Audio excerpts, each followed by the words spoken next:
Chances are, if you've landed on this video, you have probably heard of needle felting and are interested in giving it a try, or you maybe have some questions about it, or maybe you just want to learn a bit more about this amazing craft. Hi, my name is Kathy and I am a needle felting artist, and I run a small business called Birds of a Felter. I want to show you what needle felting is and how it works and what supplies you need to get started. Finally, I'll answer some frequently asked questions that many new needle felters have. I know I had them. Needle felting is incredibly simple, but it can also be a little bit confusing when you start out. I know it was for me, so I hope this video will help clear some of those things up and answer some questions you might have. And if you have any questions at the end of this video, please feel free to drop them in the comments and I will get back to you. I love answering questions. So before I begin, I want to know that there are two main branches of needle felting. There's 3D felting and there's 2D felting. So 2D needle felting, also sometimes called painting with wool, is the process of felting an image onto a flat two-dimensional surface. And 3D needle felting is the process of creating a three-dimensional object. Both of those types of felting are built on the same principles and they both use pretty much the same tools. But I have a lot more experience with 3D needle felting, so that's what I'm going to be referring to in this video, only because that's what I specialize in. So let's get right into it. Okay, so first and foremost, what is needle felting? Needle felting, simply put, is the process of shaping wool fibers into an object by poking it with a barbed needle. So how does it work? Each wool fiber is covered in tiny scales. When they're poked repeatedly with the barbed felting needle, these scales lock together, tangling the fibers and bonding them. The more the wool is poked, the more densely the fibers will tangle together, creating a strong bond and a dense mass of fibers. This takes time, but the more you poke, the firmer your wool will get, until it eventually transforms into a solid 3D object. So let's talk about basic technique. Essentially, 3D needle felting is a type of sculpting, similar to clay and other mediums, except you're using wool to build up the shape. To show you what I mean, let's quickly sculpt a little bunny from clay. Note how I'm creating separate parts and then sticking them together, starting with the main body shape, and then the ears, and then the tail, and finally the facial features. Now let's create the exact same bunny with wool, and you'll see how it's exactly the same, except you're using a needle to shape your medium instead of your hands. We'll start by felting some wool into a ball for the main body shape. Then we'll felt the ears separately and then attach them on to the main body shape with the needle and some loose wool. Then we'll add the details like the tail and face. It's all done with wool and a needle. No stitching required. So simple, easy, fuzzy, and cute. I have to stress though that for the purposes of this video, I'm making this process look way faster than it actually is. Needle felting isn't difficult, but it does take time, which is part of the reason it's such a calm, relaxing craft. So that wasn't meant to be a tutorial. I just wanted to show you the basic sculpting process. I have lots of beginner tutorials that are much more detailed if you're interested, and I'm adding them to my channel all the time, so feel free to check them out. Needle felting is an amazing craft for so many reasons. One of the biggest ones is how few tools you need to get started. When you break it down to the absolute necessities, all you really need to needle felt is a mat, a needle, and some wool. With only these three things, you can start creating right away. Of course, there are other tools that are widely used in this craft, and I'll get into those a bit more in a minute, but first let's go over those three essentials. Because you'll be poking a sharp needle into soft wool, you'll need something to place the wool against to prevent the needle going through to your work surface. There are a few different types of felting mats. The cheapest and most accessible type of mat to begin with is a foam mat. Most beginner kits come with foam mats and they're absolutely fine to start with. They may degenerate over time though. So if you've discovered that you love needle felting and you plan to do a lot more of it, I strongly suggest investing in a felt mat. I think mine has probably been my best needle felting investment since I started. When I make videos, I cover it in a sheet of darker felt for better contrast, but underneath it looks like this. I've used it for a few years now and it hasn't lost any of its firmness and workability. In fact, it just gets better with age. Next up, needles. Here's a diagram I did showing a felting needle close up. Those little barbs near the tip are what grab the wool fibers and tangle them up. Needles come in different sizes called gauges, and they use numbers to indicate the different sizes. You can get anywhere from size 32 to size 43 needles, but usually the standard size for felting needles is from 36 to 42. Remember that lower numbers indicate larger, thicker needles, and higher numbers indicate smaller and thinner needles. The general rule for size is as follows. Larger needles are better for core work, meaning when you're forming a shape, and smaller needles are better for surface work, like smoothing and refining. The shape of the needle indicates what shape the tip would be if you were looking at it straight on. The main available tip shapes include triangle, star, and spiral. As an example, here's a close-up of a triangle needle where you can see that it has 3 distinct sides. Many needle suppliers have color coding systems for felting needles indicating their size and shape, but they're not universal and they vary by supplier, and they can be confusing. So here's my take on the whole needle situation. If you're a beginner, I would recommend keeping it really simple. I'd suggest trying out a size 38 and a size 40 in any shape you choose and see how those work for you. And then once you've gotten used to felting, give some others a try if you want. I've tried a few others out of curiosity, but to be honest, I've never varied from my size 38 and 40 triangle needles. They cover all my needs and they've taken me all the way from my beginner projects to where I am now. Last, we have wool. The most solid advice I can give you if you're starting out is to use carded wool. Carded wool means that the fibers have been mixed up in all directions, and it's a lot easier and quicker to work with if you're making an object with a flat surface than this type of wool, which is often called comb tops or roving. This type of wool is much better suited to creating effects such as realistic fur, long hair, or beards. But for flat surface felting, carded wool is definitely the way to go. Once I figured that out at the beginning of my needle felting adventures, it was about 10 times more enjoyable. It just makes such a huge difference. There's lots more to say about wool, and I won't go into great detail about it in this video, but if you're curious to learn more about wools and how different types are used for needle felting and things like the difference between core wool and surface wool, I have a video dedicated completely to the subject of wool. So if you're interested, check it out.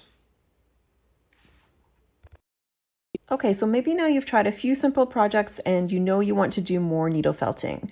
You might find a need for these useful supplies: needle handles and multi-needle tools, finger protectors, scissors, plastic or glass eyes, polymer clay, glue, wire and wire cutters, and an awl. Needle handles and multi-needle tools. Multi-needle tools can be very effective and help save time. I've tried everything from a double needle to an 8-needle tool, and I've found the 3-needle tool to be the most effective for attaching fur to a surface quickly. There's also the option to use a handle for a single needle as well. I personally don't use one, but many people do find it more comfortable. Speaking of needles, they are really sharp. So there's the option of wearing finger protectors if you want. These are made out of leather and they prevent the needles from puncturing your skin while you're felting something when you're holding it. They can be a little bit cumbersome, so when you get used to it, you might opt to take them off, but many people prefer to wear them when they're starting. Scissors. Scissors are an invaluable tool for felting. They can be used for anything from snipping loose ends to trimming the surface of a flat felted piece to clean it up. While larger scissors can be useful, small scissors are best, and sharp-tipped ones like these embroidery scissors are especially useful. There are many ways to create eyes for felted pieces, one of them of course being using wool like we did for this bunny.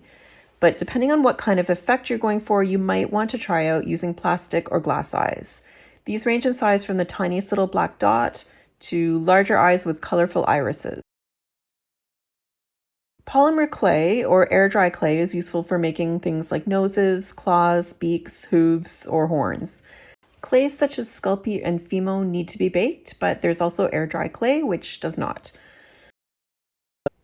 If you use things like plastic eyes or air dry clay to create any added pieces, you will need to attach those, and glue is the best way to do that. So I use Gorilla Glue, which bonds quickly and really strongly, but regular school glue can be used too. If you choose to start making more advanced felts that use a wire armature, you'll need wire, as well as a good pair of wire cutters and or needle nose pliers. I won't go too deeply into wire armature in this video, but I do have a video coming up all about wire armature where I will cover it in detail. Or maybe by the time we watch this, it has already been put up on my channel. Either way, check it out if that's something you're interested in getting into. An awl is a long, thin tool with a sharp end that allows you to make small holes to insert things like eyes and wires into needle felted items. It might seem like you could insert a thin wire into a felted wool without making a hole first, but the density of the wool makes it surprisingly difficult, so it's really handy to have one of these. So those are some basic needle felting tools. So let's move on to some frequently asked questions. The 3 questions that I get asked the most are, how firmly should I felt my wool? How do I get a smooth surface? And why are my needles breaking? We'll start with how firmly should you felt your wool?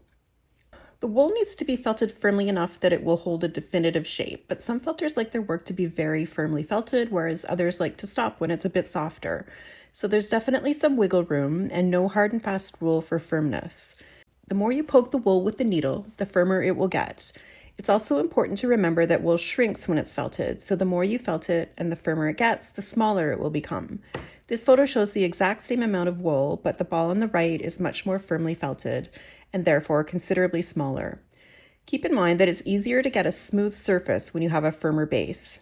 This, however, doesn't mean your piece needs to be rock hard. Once you've made a few items, you'll soon discover your go-to firmness. How do you get a smooth surface? Well, achieving a smooth surface usually depends on 4 main things: the firmness of your piece, using the right wool, how deeply you're stabbing the wool, and what needle you're using. The firmer your core shape is, the easier it will be to produce a smooth surface. Deep pokes of the needles may cause a dimpled look. If this happens, try a shallower poke. Finally, be patient. It takes a bit of time, but eventually you'll get that nice even surface that you want. Getting a smooth surface is one of the most sought after techniques in needle felting, and I have a video all about it that you might want to check out, where I go into much more detail. That should help you get the results you want quicker. Why are your needles breaking? Well, the most common reason for needles breaking is because they're being used with too much force, they're entering or exiting the wool at an angle, or they're being stabbed too deeply into the wool. So try to avoid those things, and if you're having issues with breakage, try a more gentle, shallow stabbing motion and make sure you're holding the needle vertically instead of diagonally.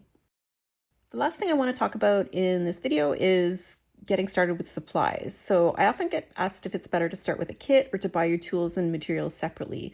The truth is both can be great depending on your personal preference.